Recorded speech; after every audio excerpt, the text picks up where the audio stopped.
Hustle over everything. Mark or take one. What common threads do you consistently see with couples who were once in love but are no longer there? It's just one thing. Ooh, wow, that's a question that I don't think I've ever been asked. So doing prenuptials, right? Do you get to look at couples and be like, they're not going to work, and them, they're probably going to work? Do you see that difference? Then one day I get an email that says we actually broke up, called off the engagement. The wedding was literally like 2 weeks away. It was crazy. But the expectation has to be that if you're married to this person, they are a joint partner in this venture that you guys have together. And as a consequence, they are entitled to half of everything that you earn and own. Hello and welcome to Hustle Over Everything. This is the podcast for business and culture. Now, today we're on the cultural side talking about marriage. Now, we have Toronto divorce lawyer Justin Lee in the building to talk about it. It's going to be a really interesting conversation, so make sure you stick towards the end because we get to a very interesting point towards the end. All right, if you like this conversation, make sure you hit subscribe as well. It's an important aspect of watching us on YouTube. If you're on Spotify, make sure you hit follow as well. All right, let's get into the show. This podcast is brought to you by Whit Media Studios. Justin, what's going on with you, bro? How you doing? You good? I'm great now that I'm here with you. Awesome. So to get things started, I want to ask, what parts of how you were raised contributed to what you do now? Oh, wow. That's a question that I don't think I've ever been asked. Well, I think if you want to be in family law or divorce law, depending on where you are, you might call it one or the other. You have to care about people, right? If you're a lawyer and you had motives that are not about serving people, there are many other things that you can do other than family law. Family law certainly don't pay you the most. It's certainly not the most prestigious area of law. And so for you to be in family law, I'd say you need to have that innate sense of wanting to help people. That was probably instilled in me, right? As I grew up with my parents, they also had a lot of that sort of care towards others mentality that I would think probably contributed a lot to me being here today. That's real. I want this conversation to be preventative. Our audience is young men between ages 25 to 35, predominantly. And a lot of us are getting into that stage and are looking like, all right, how do I not be an asshole? Yeah. How do I not look into the future and be proactive? I really want to get to the weeds with you when it comes to what you see, because you're dealing with the people that are, ripping each other's hearts out at that level where it's becoming all business, no more love. What common threads do you consistently see with couples who were once in love but are no longer there? It's just one thing. They are, at a certain point, they stop treating each other like they are each other's priorities, right? At one point, they probably would have done everything for that person, right? Like to reference Bruno Mars, they would probably catch a grenade for that person and do whatever. But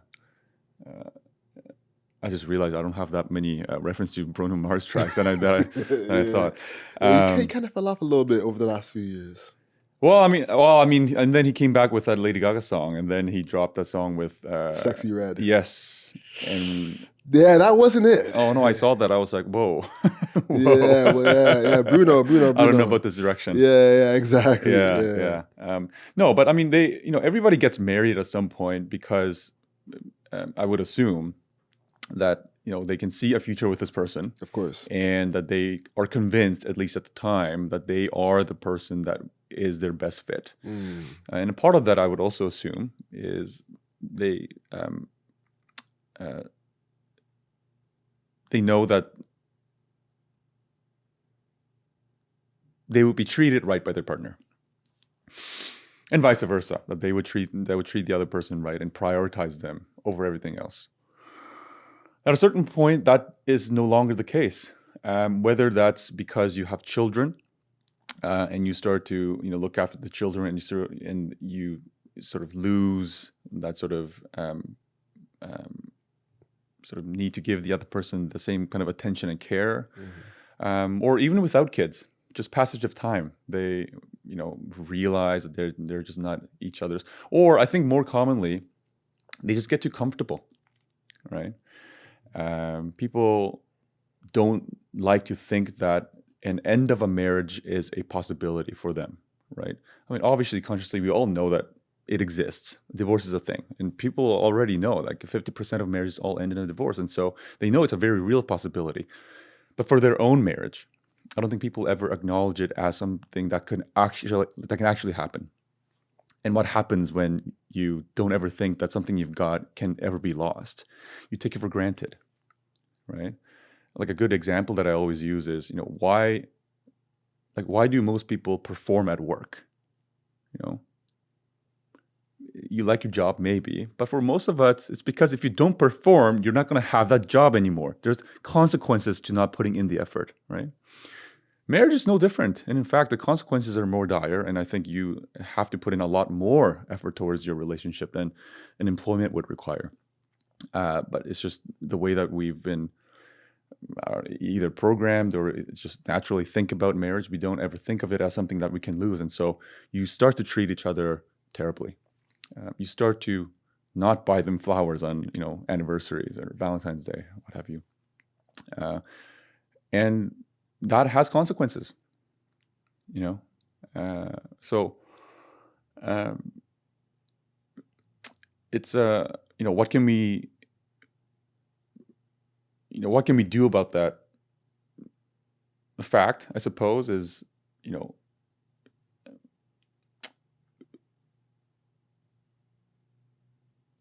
have a real sort of shift in the culture, right? From thinking that a happily ever after is what we are, is what we want, to a difficult and a challenging lifetime journey and a quest to try and be there for one another, but at the same time, the most rewarding journey that you can ever take. Two very different things. What you touched on culture. Where do you think the culture is now when it comes to marriage? What do you think the overall difference between what's done in public versus what's actually happening in real life? Because the reason why I reached out to you is because I could easily reach out to a couples therapist, but I realize that a lot of couples therapists get lied to, right? But as a divorce lawyer, you get to see the real, because people have a client privilege, so they can keep it real honest with you versus something like a couples therapist where they're speaking with the partner, right? Yeah. So what is the difference between what's the narrative culturally versus what's actually happening among the overall clientele that you're seeing? I think we already kind of touched on that, right? Like the culture is, marriage is end all be all. Got you. Marriage is this like very sacred institution that we have to protect, and it is very coveted, and everybody strives to one day reach that sort of phase in their life. But the reality is that people don't treat it as such, right? Like they don't treat it as something that is actually that grand, something that is that significant in your life, It's not something that's just going to fall in your lap, right? And it's not something that you can keep just because you happen to be, married to somebody. It's like it's eternal work. But I think that's a disconnect, right? People don't realize just how much work it takes to maintain it. I agree. And I think the challenge that the guys have is that they see providing for their wife as providing monetarily, when there's a whole bunch of buckets that come with that provision. Is that a consistent thing that you're seeing when it comes to your male clients? Because, and I don't want you, of course, to expose any of your clients on a specific level, but I was watching your podcast, and I saw one guy say that he was blindsided Hmm. or felt blindsided. And I have members of my friends and family who've also said that they've gotten blindsided. Yeah. So I'm wondering, is there a consistent trend there of men feeling blindsided by their marriage? And could that be from those buckets not being filled? Yeah. There's a huge cultural element to that, and a societal sort of pressure on men to perform a certain way in a relationship, and vice versa for women too. And both genders are probably misunderstood, right? Like men, maybe not. Maybe it's changing a little bit now, but I mean, it's always been the case that like the idea of being a man in a relationship was, as you said, providing monetarily. So you're the one that goes out and works, and if you can't earn a certain amount of income for your family to be comfortable, you're not qualified to be a suitor as a man. Um, but I mean, to a certain extent, monetary sort of abundance is important. But I don't think, like, if you ask most divorced or separated women, wives, and mothers, I don't think they would say that that's what they would have wanted from their partners, from their husbands. I don't think they would say, that's what I wanted my husband to be, a bank account, right? I think most of them would say, I wanted them to be around. I wanted them to be a literal partner, human to human. If I need to vent and have this emotional connection with you, you're there for me, right? Maybe you're not making as money as you could outside, if you had to sort of be at home more often. Maybe you have to pass off some promotions, and that would sort of impact our standard of living on a material level. But I think most of them would say they don't. That's not what they care about. If their basic needs are met, I think most of them would say, I wanted you to be around for the kids, for me. Do the dishes once in a while. Clean the home with me, right? Let's go on vacations together. Let's have a chat. Let's go out on a date night. But to be fair to men, I think most of them probably function in that way because they don't know better, right? I mean, even today, like, you see the social media and like how much of this rhetoric do you see that, like, if you're a man and you don't drive a fancy car and you don't make a six-figure income, that you're not qualified to be anything. It's everywhere. I mean, like, for myself, who's not so young in my adolescence anymore, like, I can sort of see through that and then see how I can be critical towards that kind of rhetoric that's out there. But if you're a young, adolescent boy and you're looking at that, like, no wonder you're going to grow up to think like the only way that I can serve anybody in a relationship is to work hard at my job, make a lot of money, and shower them with gifts and all this monetary, services. So That's real. I don't know if are you familiar with James Sexton? yes, of course. Yes, yeah, of course. yeah. He brought up this metaphor of a granola bar in a cabinet. Because you do. When you're a divorce lawyer, you spend a lot of time with people and you get to know them very well. I mean, people will lie to their therapist. They won't lie to their divorce lawyer because A, there's no reason to, and B, I need to know everything, and it's all attorney-client privilege. And this woman, we were sitting outside the courtroom waiting on a break in testimony.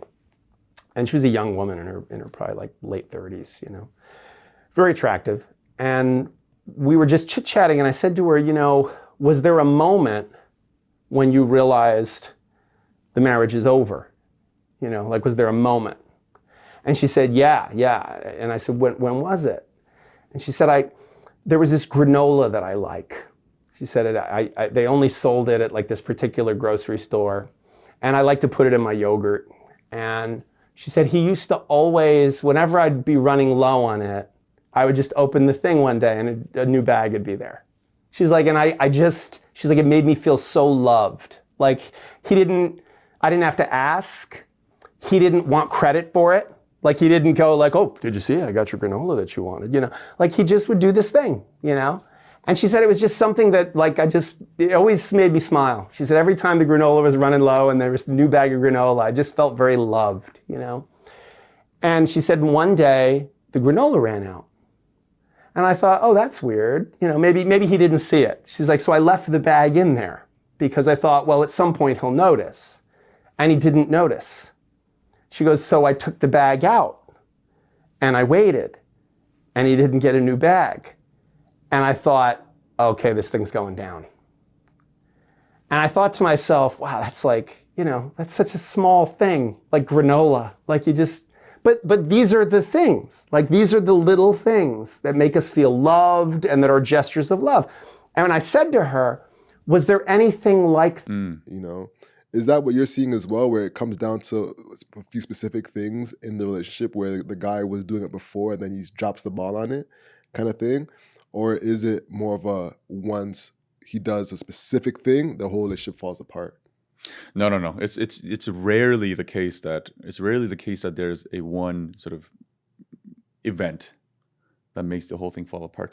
Even if something really like dramatic happens, like somebody has an affair, usually it's the case that there's a lot of sort of history and nuance of the relationship that's been sort of building up to that point that led to the affair, let's say. And those are really just culmination of very like little things. They start with a very small misunderstanding. They start with a very sort of subtle frustration, just negative emotions towards the other person that never gets addressed. They grow and grow and grow, and they grow exponentially. And eventually something happens that people would categorize as something that would have ended the relationship, but really it's not. Like that event is just a symptom of like a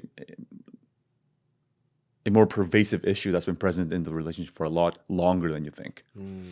Yeah, so I don't think rarely is it the case that there was one thing that happened one day and that's what made the relationship fall apart. Now, I'm gonna go back into your story a little bit more. Did you experience divorce in your families growing up, or? Not in my family. Okay. No. And it's funny because the reason why, a lot of family lawyers actually do get in the industry because they have that experience and they know how difficult it is, and they know, and they now want to sort of serve people who might find themselves in a similar situation because they just know how tough it is and what have you. For me, it's not as serious, but it's the truth. Like I got into divorce law because I just love relationships, interpersonal dynamics. And, I went to law school as my first year. I was trying to figure out what I wanted to do. And there was a program that allowed you to explore family law.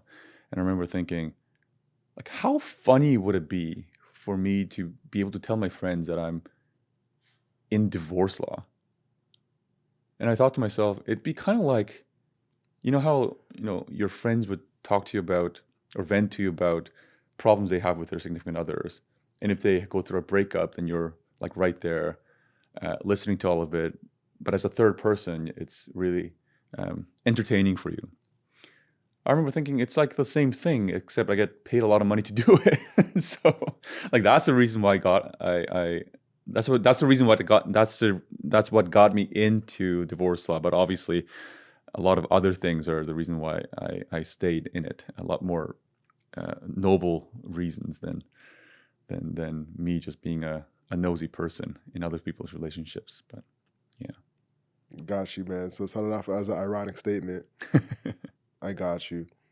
Have you ever seen couples reconcile after divorce? Yeah. It's not often. Because like, you can imagine,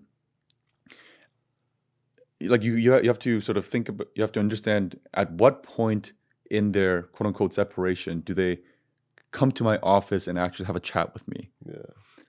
Usually a lot of things would need to happen before they get to that point. Sometimes it's marriage counseling. Sometimes it's no sort of sometimes it's not therapy, but they really have to think hard about whether they genuinely want to go through with separating with their significant other before they pay me money to talk to me for an hour, and talk about what options they have if they do want to officially separate from this person. So usually by that time, you're done. There's no you've reached They're a at point of no wit's end, return. yeah. But it does happen. It does happen, and it happens. Like I remember a client that was like deep into the separation. Lawyers were involved. We were in the midst of settlement talks, and the file's been going on for a while, and there were a lot of different issues that you would never think that these people had any chance of reconciling. But one day I got a random email that just said, "By the way, we're back together. Wow. Thank you for all your time." In the middle of settlements. Yeah. Damn. So you're just like, all right, well, pay the check and we're good to go. Yeah. And look, it's funny because actually the law requires that the lawyers try and encourage the parties to reconcile. How do you That's do that? part of the law. How do you do that? Well, you just have to talk to them and say, like, look, I mean, is there a chance of reconciliation here? Like, you have to check with. It's a bit silly, in my opinion. I think it's very outdated. I assume it was put in place way back when they were trying to disincentivize divorces as much as possible. But nowadays, I think that does more harm than good. Trying to see if people who have made up their minds about separating, whether they would like to reconcile, because a lot of the times we have issues like domestic violence. Yeah. And yet the law says we have to still check whether they want to reconcile. Like it was like I remember a client that was a victim of a horrible domestic violence incident. And the other lawyer calls me up and they, frankly speaking, they had the audacity to ask if my client had any sort of intentions to reconcile with her ex-spouse. And I'm thinking, how does this make sense on any level? To ask a victim of a domestic violence whether they would like to get back together with their ex. You know what I think? I think as a society, we've become very accustomed to domestic violence. I'll give you an example. And this is so random, but when Drake was going against Kendrick, right? Kendrick had one statement, Drake had another. They had two theses to go against each other. One was pedophilia, and the other one was domestic violence, right? When Drake said, "Hey, you beat your wife," everyone was like, but you're a pedophile, so that's way worse. And collectively, it felt like there was a, Yeah. They have issues together? Happens. It happens. Yeah. And I was like, that's so interesting. Nobody really batted an eye if he was a domestic abuser or not, and didn't look into it or nothing. Drake got fully investigated. You could tell Drake was getting investigated. Everyone was like, "Hey, what's his history like?" Pulling up past concerts, pulling up everything. Like, is this true? We need to look at it, and justifiably so. But the fact that no one even really looked into Kendrick was a very telling sign of where we are society-wise. And with going through all the situations, how do you look at love? Like, how do you look at marriage? How do I personally, or how do I professionally? I want to hear both. Because the answer is different depending on who you ask. The divorce lawyer, Justin, or me as a in my personal capacity. Look, professionally, I have an obligation to try and mitigate your risks. Okay. And love is an emotion that will put you in very, very dangerous and vulnerable situations. There's just no way around it. And so as a professional, my official answer has to be, love is just an emotion. Love is not going to sustain your marriage. The success of a marriage is going to depend on compatibility, alignment on values, to a certain extent, how much discrepancy there are in terms of your respective financial situations, et cetera, et cetera. All the sort of checklists that you can come up with to see if you're the right fit with this person. And if love is a relevant factor on that list, it's going to be it's going to be very low on that list. But personally, I'm a hopeless romantic, man. That's interesting. Like love is, and I think that's part of the reason why I'm in this field too, because I can appreciate that, human relationships are, on one hand, very beautiful. It's intricate. It's very complex. But that's what I get joy out of, like working with these sort of interpersonal dynamics and what used to be love. That's not love anymore, what have you. So, but for me personally, yeah, love is everything. I allow love to sort of cloud my judgment. I had to learn over the years that, depending on who I'm, giving that love to, I could be either blessed with a reciprocal love and treatment, or I could be really putting myself in a very, vulnerable position and get hurt. Mm-hmm. But that's never changed sort of the way I view love personally, which is that it's something to prioritize. Yeah. Very interesting. Especially someone that's in it to still be a hopeless romantic is a big statement. Yeah, no, like people always ask me, the number one question I get is like, are you not jaded as a divorce lawyer? Of course. Like, do you still believe in love? Yeah. Yeah, and to their surprise, my answer has always been like, always. Interesting. Because I feel like you and bartenders have the same kind of experience where you're seeing like one predominant side, but at the same time, you do a lot of prenuptials. Yes. So you get to see the beforehand of people getting married, right? So doing prenuptials, right? Do you get to look at couples and be like, they're not going to work, and them, they're probably going to work? Do you see that difference? Oh, well, I don't have the empirical data. Like I haven't done a prenuptial agreement or many of them like 30 years ago for me to know whether or not my predictions as to whether they would be still together 30 years later is right or wrong. So I don't have that data. But they definitely do fall in two very distinct camps. One is it's seamless, it's frictionless. Agreeing on what to put on a prenuptial agreement. In Canada, by the way, we call it a marriage contract. Prenuptial agreement is an American term. Oh, and given what's happening with the U.S. right now, perhaps we should stop using the terms. American Yeah. You gotta put our own media, Yeah. For sure.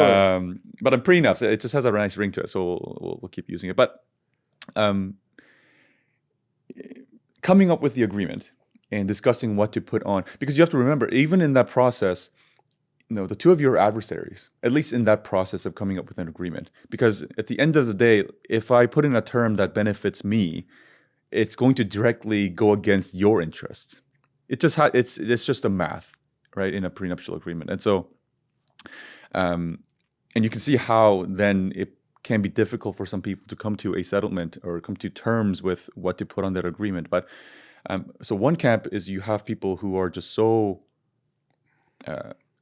agreeable, and I would suggest to them, I would suggest terms to put in there to protect their own interests, and they would be the one to tell me, like, you know what, I get what you're saying, and I appreciate that you're trying to protect my interests, but that's not what I want to do, because I know that's unfair for my partner, and I would actually want to lower, quote unquote, the protections that you're offering me to benefit my partner, and vice versa.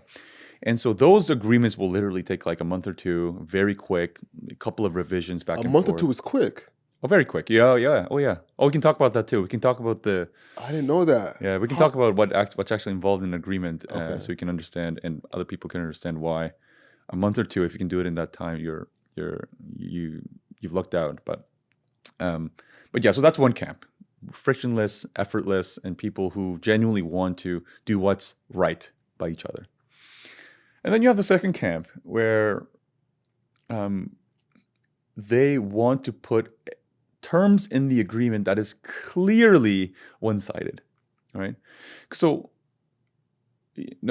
here's like you have to understand the nature of a marriage contract or prenup is not a contract that's going to protect you necessarily, right? Because an agreement has two parties. If it only protected you, it would not be a fair agreement.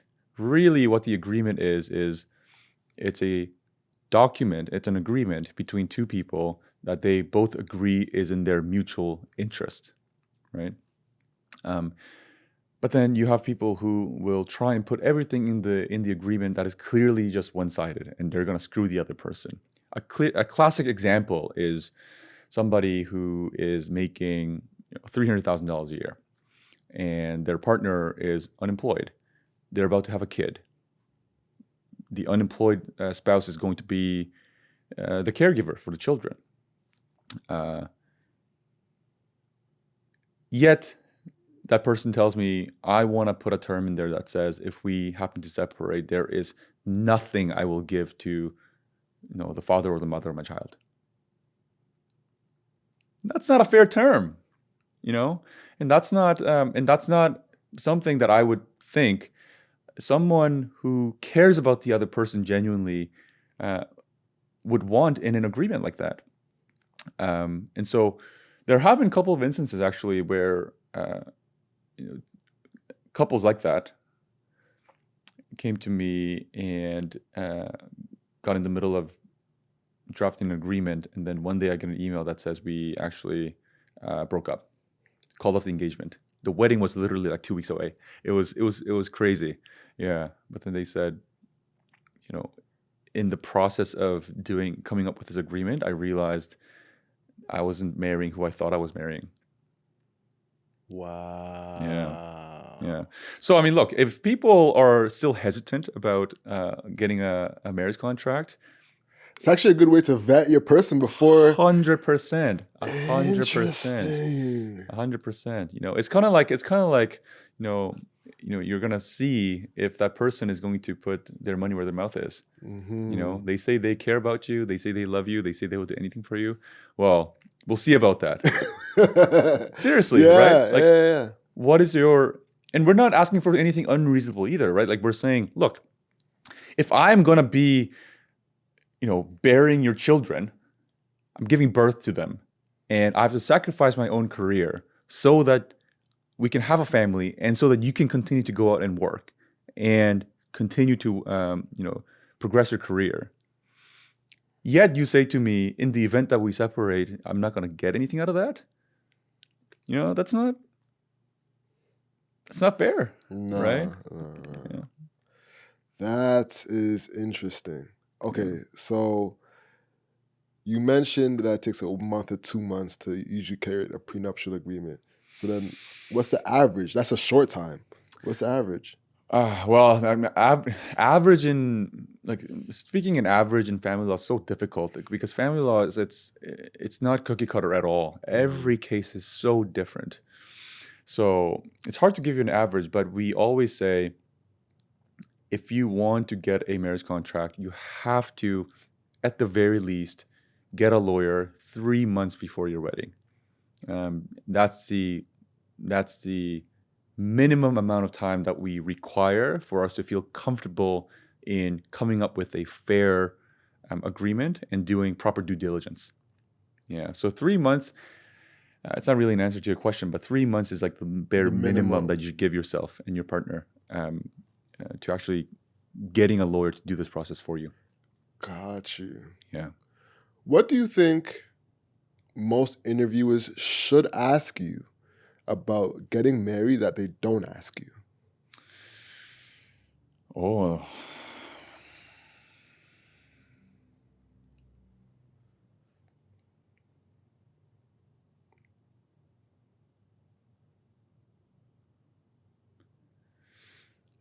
I think they need to think long and hard about, first of all, like how they foresee their relationship and their dynamic and the family arrangement, right?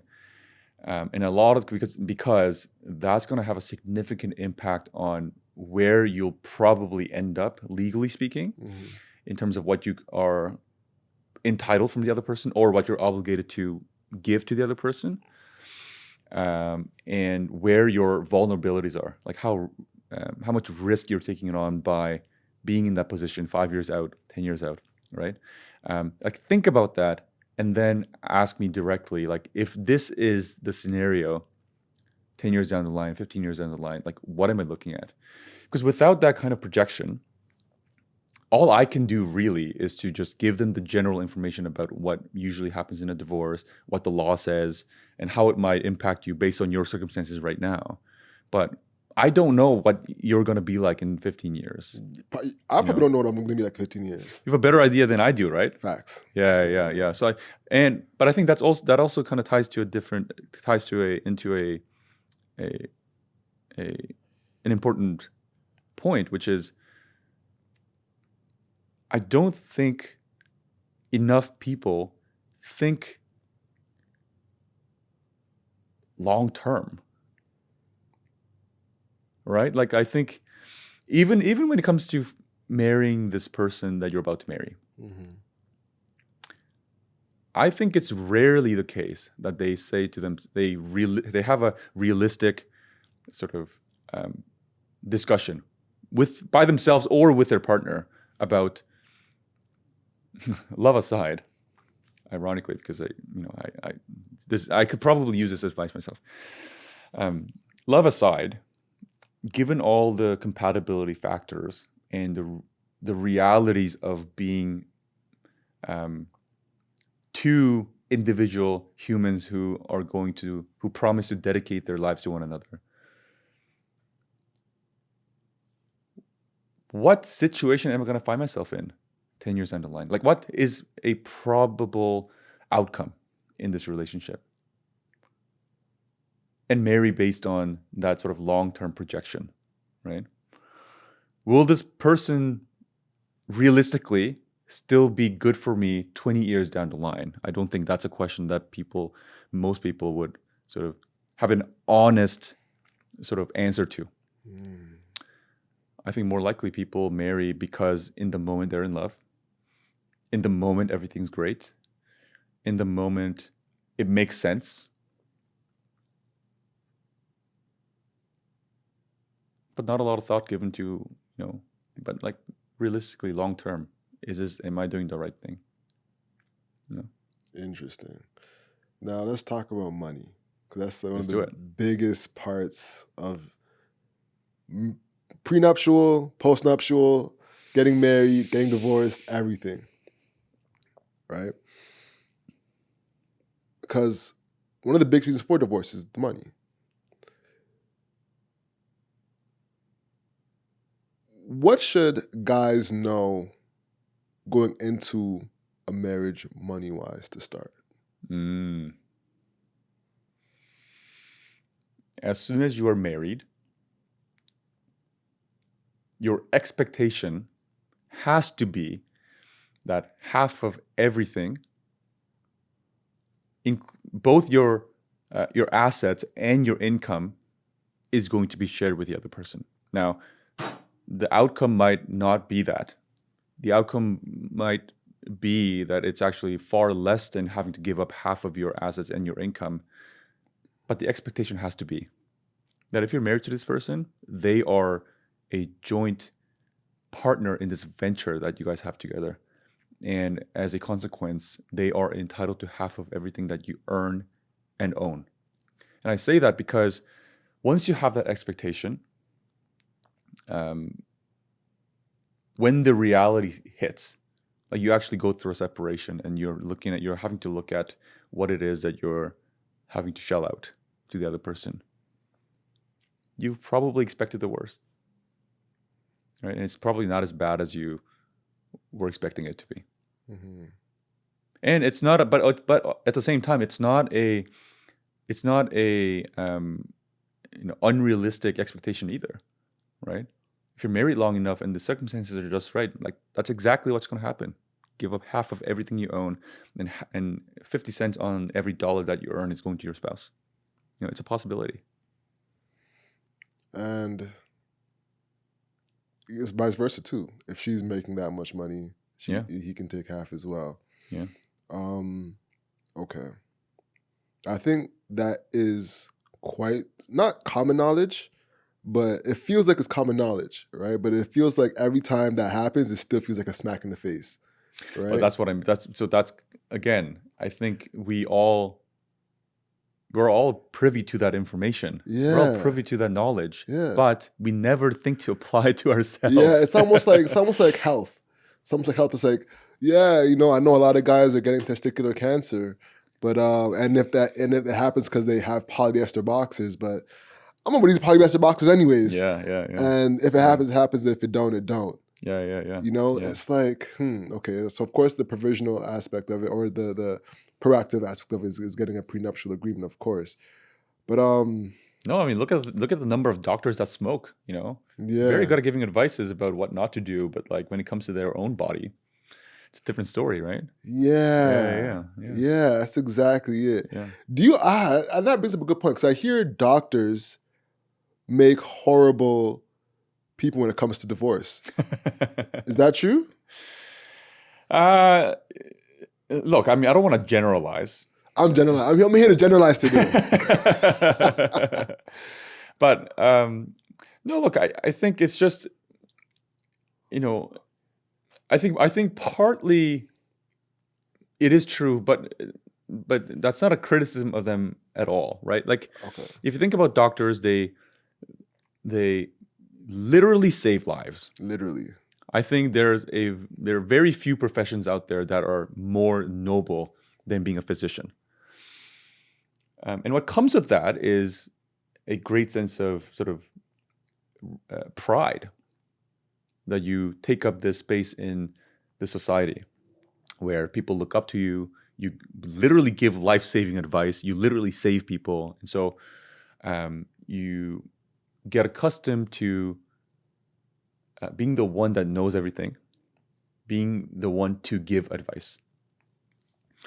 But even the smartest doctors, when it comes to getting a divorce, they don't know, and of course they don't. Like, that's not their job, right? And that's the divorce lawyer's job. And so they get told a lot of stuff that they don't want to hear, and they don't agree to, and that just doesn't make sense in their head.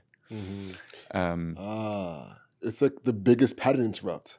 Exactly. It's like, I've been right up with 1,000 things, literally giving life-saving advice, being right in the heat of battle, in the heat of a life-saving moment. Like, all right, get the thing to save this person's life. And for the first time in their life, they're saying, no. Exactly. You cannot get what you want. Exactly. So it's almost like you're dealing with a child, because it's like, it's a temper tantrum. Exactly. And divorce is very, very emotional. Like, and just how emotional it can get. The example that I always use is, I remember a client that was a lawyer themselves. And you would think that lawyers, out of anybody else, would understand that a court order is not something to be breached. You have to follow a court order. Yet you have this lawyer who's breaching orders left, right, and center because they're so emotionally driven, right? And that just goes to show just how emotional divorce can be for most people. Where have you seen the depths of humanity go in the middle of divorce? Like, what's some of the examples you've seen? Oh my God. I mean, this is an example that happens way too often. But look, we have people who literally remortgage their homes. They sell the only real estate that they own to fund their litigation. They'll sell their house that they've worked their entire lives to save up for and give all of that money to their lawyer just so they can have a day in court. I mean, if that's not irrational and purely driven by emotions, I don't know what is, right? Look, but I mean, there are certain cases where that's just inevitable. Like, if you have if you have a case that you have to be in court for, and there are just certain things that you cannot give up, most notably, custody of a child, that's different. But if you're in court for,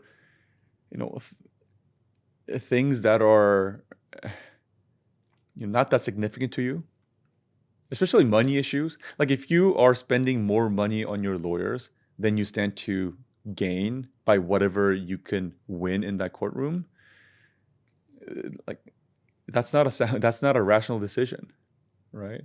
So Very interesting. Now, this is going to sound a little off center, but I remember hearing about this soccer star who put the assets that he has oh yes, I remember that. in Yes. his mom's name. Is that something you advise as a lawyer? Oh my gosh. So look, one thing you have to understand, I'm an Ontario divorce lawyer, which means that I practice Ontario law. And each province is going to have their own different laws about how to deal with property in Canada. And obviously with other countries, like I couldn't even begin to tell you how they deal with divorce in general, right? So I can only speak to what Ontario is like. Ontario has a pretty comprehensive set of laws to capture any kind of instances that somebody might have tried to sort of game the system, so to speak, right? If you're thinking about hiding your assets so you can protect yourself in a divorce, and however creative you think you're being, I promise you're not the first one that's tried. And the law in Ontario will recognize any kind of property that really, even if it's legally not yours, but realistically it's yours, will treat that property as something to be divided in a divorce.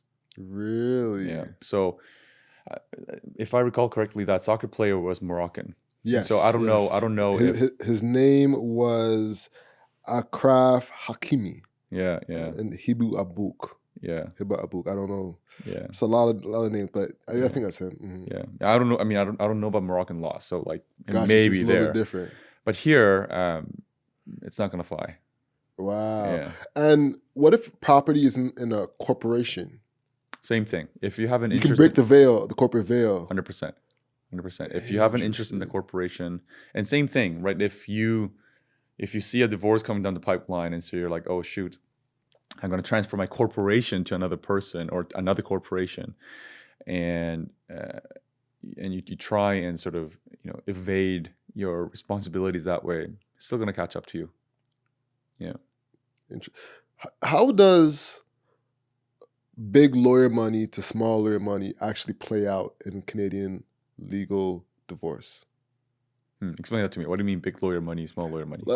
Just like that. Like I make $500,000 a year, so I can afford a top lawyer versus I make $60K a year, so I see. I'm affording a, I guess, middle everyday lawyer. Yeah.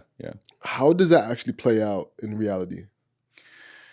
Well, there's a few different ways I can attack that question, but I think what you're asking is like what's realistically what's the difference between hiring $1,000 per hour lawyer versus a $150 per hour lawyer.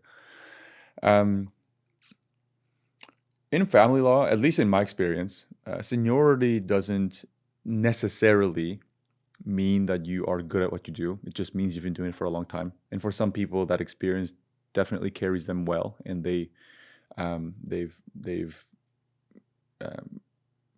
a lot more qualified because of that experience. Others, I sometimes question how they've been in business for that long, and that's just me being truthful, right? And vice versa. There are young lawyers who are extremely capable, even though they only have a year or two of experience. And I mean, and obviously, if for most young lawyers, they're going to be not as competent, let's say. Mm-hmm. But the sweet spot really is in the middle, I think, right? And I'll give you an exact number. Like if you're hiring somebody who is charging over $300, you're likely gonna get somebody who knows what they're doing. The instance and if you think about like that diminishing returns graph, there's a point somewhere where like the more money you give to the lawyer is not going to yield that much that proportionate amount Result. of sort of competence and service and quality. Mm-hmm. And I'd say that point is probably around the 300 to 330 mark. Oh, really? Yeah. Now there are lawyers who charge a lot more than that, obviously, up in the, I think I've seen literally $1,000 an hour for a family lawyer.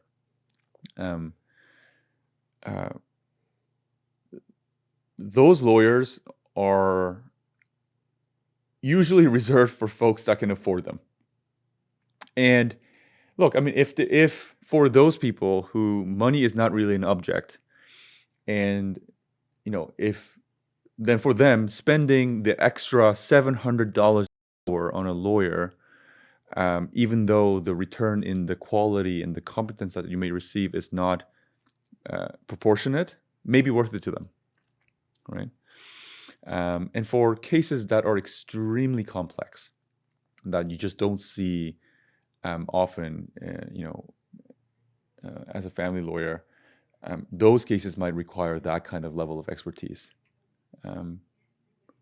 But be prepared to spend a lot of money if you're going down that route. Now, you bring up a point about with money not being an object, right? But a lot of people get divorced that don't have money as the object, right? So what are the secondary reasons people get divorced? Is it just the time that you see? Like, I would love to kind of set parameters for the guys that are getting into marriage to think, all right, if I stop doing this, I already know it's probably going to go down a bad path, right? So for the guys who have money, that isn't an issue now. Is this the tension that's happening that you see, or is it something deeper than that usually? I think passage of time, but we got to qualify that, right? Because it's not just a passage of time; it's passage of time with you not putting in the effort.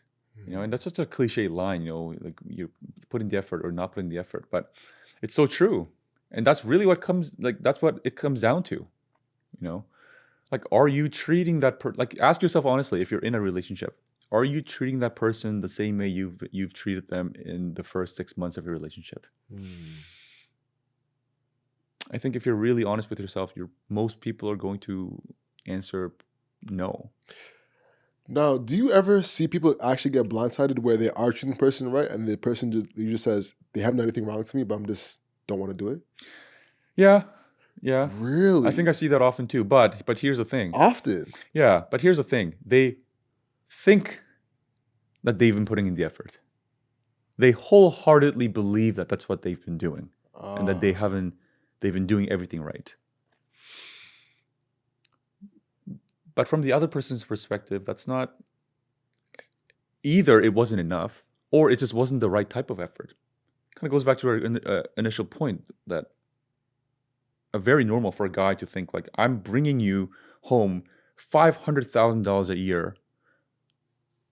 I bought you this mansion that we're living in. We have 3 different cars. We have a nanny. We go on expensive vacations twice a year. Like, what do you mean I haven't done enough for you? And the other person says,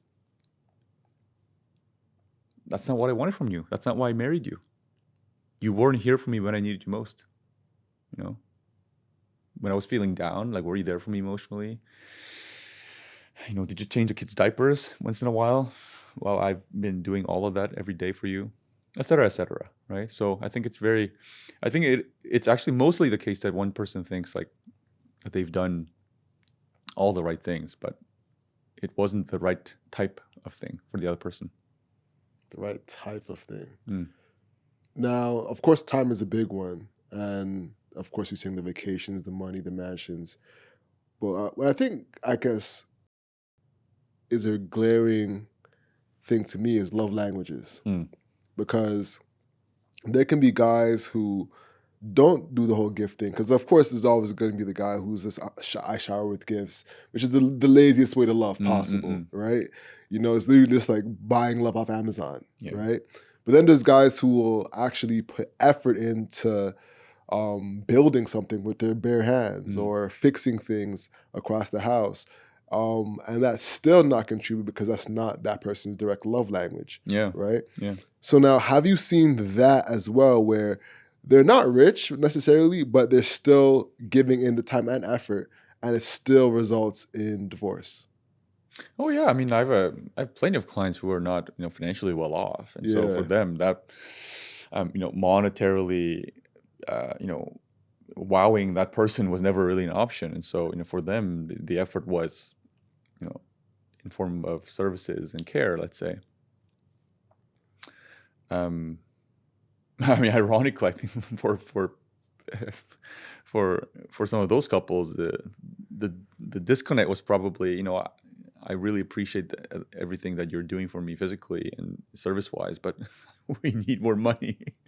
Yeah. That happens. Look, I mean, it's Yeah, fair. yeah. Look, money's important. Of Like course. this discussion, obviously, we've been, we talked about the rhetoric online being that toxic masculinity where you have to make a lot of money for you to be recognized as a competent male and what have you. But look, money's important. Money's important. And I don't fault anybody for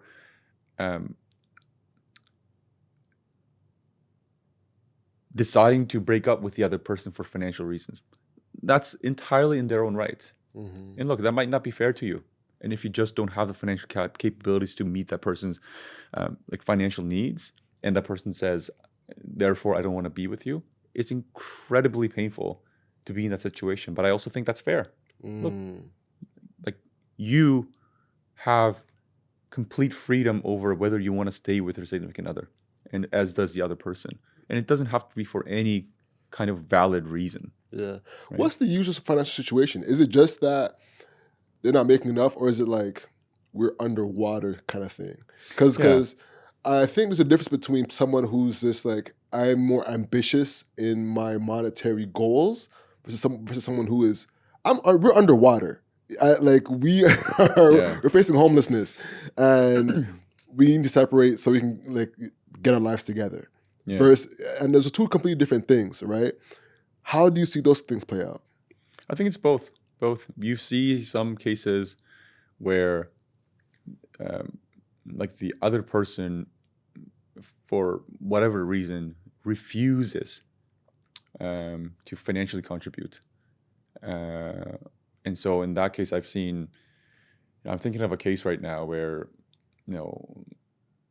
one spouse refused to work for many years, and basically the other spouse had to support the entire family on income that's not that high. And they had a couple of kids, and so you can imagine the expenses are high, and so they were probably in the red for a very long time. And they separated because how long can you sustain that for? And and for the spouse that's bringing in the money, they probably don't want to feel like they have to feed the children as well as the adult in the room. Don't want to sound too crass about that, but like that's how they feel, and I can understand where they're coming from, right? But there are other cases where they both are gainfully employed, but one spouse, and usually I see this in the wife being the much more high income earner than the husband. I suspect they start to see their husband as not as admirable Because she's earning less. because she, I think it's more that she is making so much more than him. And I think it is still true, despite the shift in this gigantic shift that we've had in our culture towards equality and feminism. I think it is still true that women tend to want to look up to their partner. Hypergamy still real. Yeah, 100%. Yeah. That's interesting. And it's interesting to hear that coming from you specifically, because especially in the Black community, there's a huge notion. Right now, Black women are out-earning men dramatically, unfortunately. So there's a notion that as long as they're being treated right, they're fine, you know? But what you're saying is that hypergamy is very real, that if the earning potential gets to a specific point, that resentment starts to build. Oh, yeah. Yeah. I mean, you think about it from the husband's point of view too, right? Like, I can totally understand a husband who is earning substantially less than their wife Feeling like shit. feeling emasculated, Yeah. you know? And like I said, like, despite all this shift in culture that we had towards equality and you know, this breaking down this cultural sort of norms that the man has to be the breadwinner, I think that still exists, right? Because like, See now, hold on, sorry to cut you off. yeah, But it's interesting because from what you're saying, it's a huge conundrum for a guy, because you're saying on one end, if you spend too much time working, that you just leave her and not spend enough time. But if you don't spend enough time working, then there can be a resentment that builds because you're not making enough money. So there's a tug of war that's naturally felt as a guy, where you feel like you can't win on either front. yeah.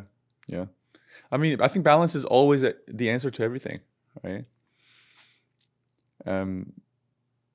You know, swinging too far to one end and refusing to work to be there for your family is probably not the answer. Yeah. Not being there for your families just so you can make a lot of money is probably not the answer, right? So somewhere in the middle. But the difficulty, of course, is this: irrespective of whether you've achieved a balance or not, it still might be the case that your wife is earning substantially more than you, and so you feel emasculated. I mean, I think the answer is you have to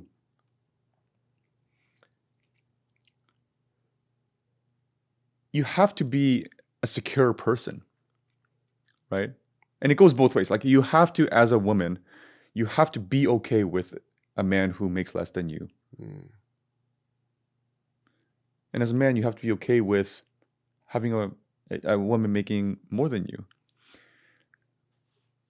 But obviously, it's much easier said than done. Yeah. Right? Because it's not just about the money, right? Like, this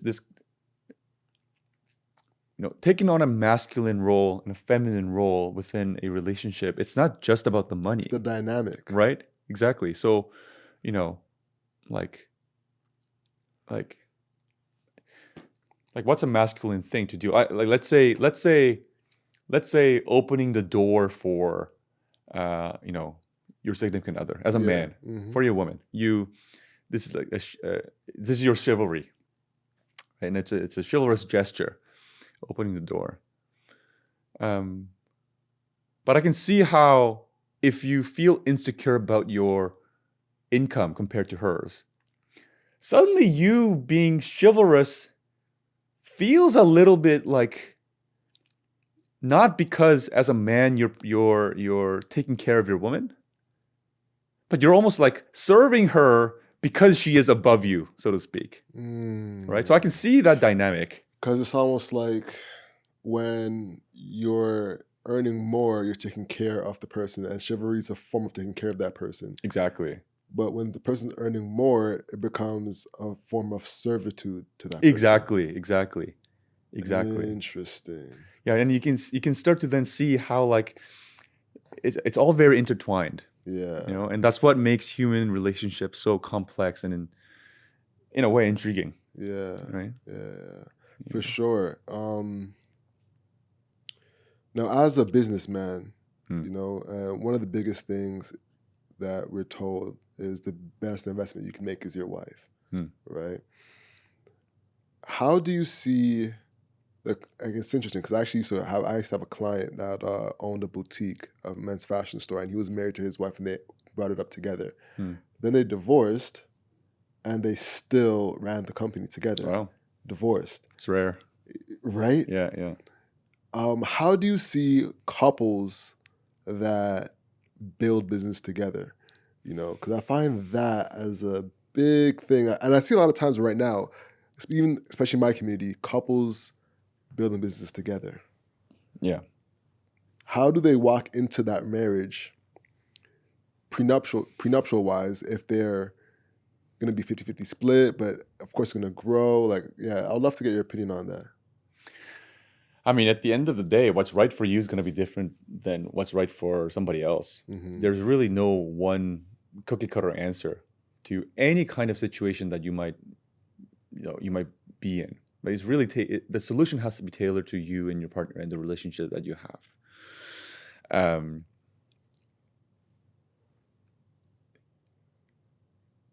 The key is communication. Like, you really, really have to communicate with one another and have difficult conversations. Not just about how are we going to run this business. Are we okay to do this well as spouses who are married? But like, I'm talking have the difficult conversation. For example, if we fundamentally disagree about the direction of this company, how are we going to resolve the dispute? Right? If we're both at work, some emergency happens at home, who's the first one to go home to check up on the emergency, or for the kids, or what have you, right? Who's going to be the one to make the sacrifice in that professional working relationship? Because we're spouses, right? Those are not easy discussions, but the more that you can spend time having that difficult conversation with one another, the more that you can come out ahead of whatever issues you may face. And believe me, you will face a lot of issues. Like having a co-CEO or being a co-founder of a company in and of itself is very, very difficult. What? Tell me. Imagine being a spouse on top of that. Yeah. Yeah. And having kids. Yeah. Co-founders get their head cut off. Yeah. Yeah. I can only imagine. And it creates so much more buckets in that relationship. You have the kid bucket, the parent bucket, you have the date bucket, romance, dealing with in-laws. Yeah. And then dealing with being able to amicably work together on top of that. Yeah. I can only imagine. Yeah. Now, I'm curious to get your opinion on the faults of relationship. And I actually want to go into speak to more of the personal, Justin. How do you approach faults in a relationship? Because as someone who sees divorce all the time, you get to see where there's consistent faults in people, right? But everyone has faults, right? It's impossible to have a perfect partner. How do you maneuver through that? I have a good answer for this. Yeah. And this actually comes from my personal experience too. And I mean, partly professionally, I suppose, but when you ask for an answer from the personal side of me, so I'll give you my personal answer.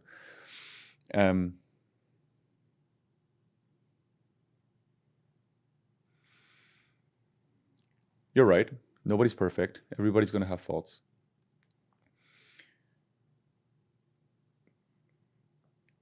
Whenever that fault manifests itself in a relationship, in whatever form, whether that be a fight or however you can imagine faults can manifest in your relationship, your initial instinct and your only instinct has to be to own up to it. You have to take accountability. Even if you think it's the other person's fault, you have to point your finger inwards, right? Because first of all, it's very rarely the case that one person is ever completely at fault. It's usually a mixture of both.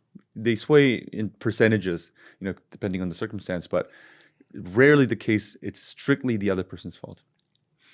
But I say that you always have to point your finger inwards, and you have to sort of own up to, quote unquote, the fault, because the response you will get is one of two things. One is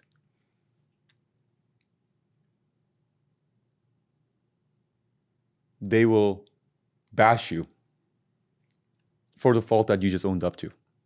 And they will also point their finger at you and make you out to be the source of the problem. The second response is acknowledgement and appreciation of the fact that you had sort of taken the higher road, so to speak, and you had sort of taken accountability for what you may have done. And they also reciprocate that effort by saying, I also recognize that I had some fault in that too. And I apologize for that, let's say, right? In first case, you have a situation where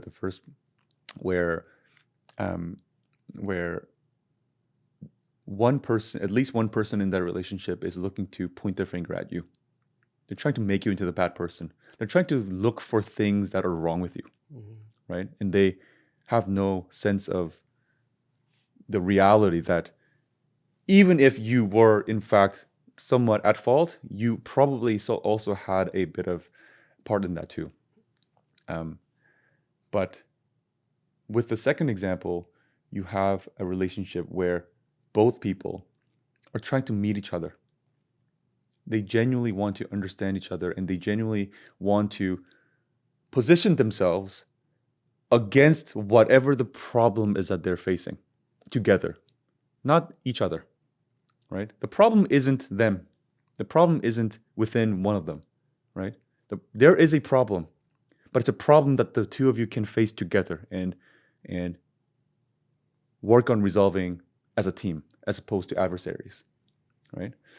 And so if you find yourself in that situation and you always point your finger inwards, as I say, and the other person happens to fall in the first camp where they sort of build onto that, and then they also point their finger at you, might I respectfully suggest that you're probably with the wrong person? And I'm just being very frank with you, right? Because I see that a lot in divorces, right? The blame game never stops. They can never take accountability.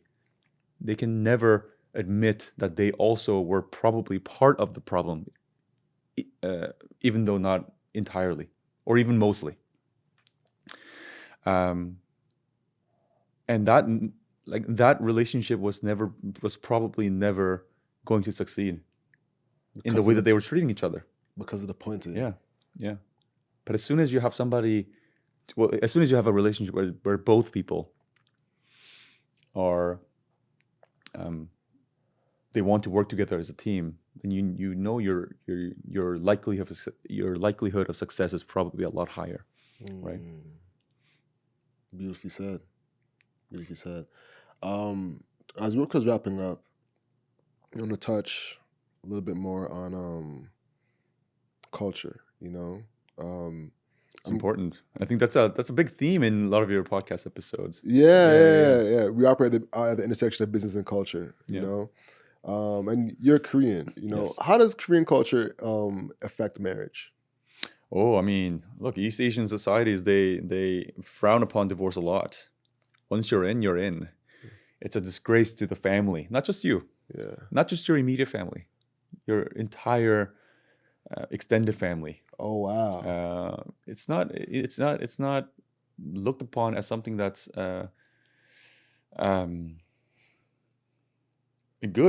It's not a positive thing. It's looked as a failure. But it's not just my culture, right? Like that's a lot of probably cultures. That's probably most other cultures other than the North American. But even then, the North American culture, still look upon divorce as something that's not positive, even though in terms of sort of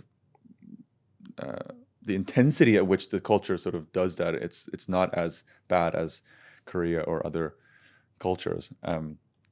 But it's a really, really harmful cultural norm that we have. right? Because more people can be in marriages unhappy.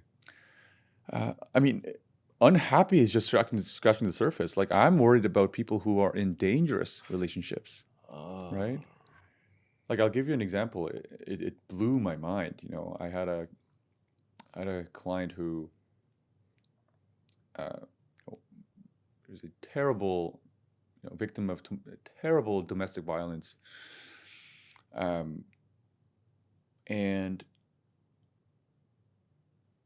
I'm preparing to do all this stuff, to go to court, to seek to get her some help and what have you. But even in the midst of all that, you know, like I get on a call with their family members, and they tell me that their immediate families are still trying to convince them to not go through with this because of the disgrace that it would bring to their family. Hmm. And I'm thinking, She might die. like, quite literally, Yeah. like, but that just goes to show just how sort of pervasively harmful, just this cultural norm that we might operate in, that no matter what happens, you have to stay in your marriage. It's not just when you're unhappy. Even when you're beat up by your spouse, you have to try and stick it out because of your family's reputation. Crazy to me. Yeah. And it happens a lot, by the way. It happens a lot. Yeah. Wow. I did not know that. And here's the thing, like, and people, the critics of what I just said, usually will say something along the lines of, well, we don't want to make divorce something that's so accessible. We don't want the divorce rate to be 99%, for example. Like, we don't want it to be this thing that's so normalized that we'll have single parents everywhere and, children who don't grow up in a normal nuclear home. And my response to that is, anybody that can appreciate the amount of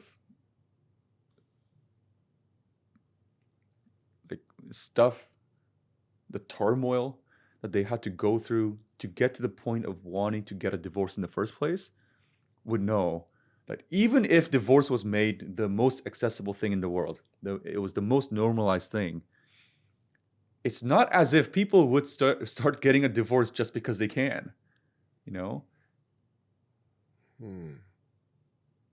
People who end up in my office have genuinely thought long and hard about whether they want to go through with that or not. And by the way, they have a lot to lose. We're talking about people who have, for the last 20 years, have been supported financially by their spouse. We're talking about somebody whose entire identity is literally being a wife and a mother, or a husband and a father. We're talking about people who will have to, for the first time in 20 years, get a job as a cashier somewhere, as a 50-year-old adult. Talking about somebody who, for the first time in 20 years, will have to go out and present themselves in their society as someone different than what they used to be for the last 20 years, right? Like, that's the kind of sort of price they have to pay to come to my office and say, what can I do in my situation to get a divorce, right? So if anybody thinks just because we make divorce more normalized that people will start getting a divorce left, right, and center, I can't begin to tell you how wrong they are, Very real. I think that's a beautiful point to end on. As WordPress wrapping up, where can people find you? A couple of different places. If you if you're in Ontario and you need to speak with a family lawyer, you can go to my website. It's jleefamily.com. That's JLEE family.com. If you just want some bite-sized socials, just some, we call it edutainment, I think. Educational, but still entertaining content about divorce, marriage, relationships. I'm on TikTok at jleejd. That's JLEEJD. And on Instagram at jlee.jd. That being said, after the podcast, hustle what you can control. So control your grind and control your life.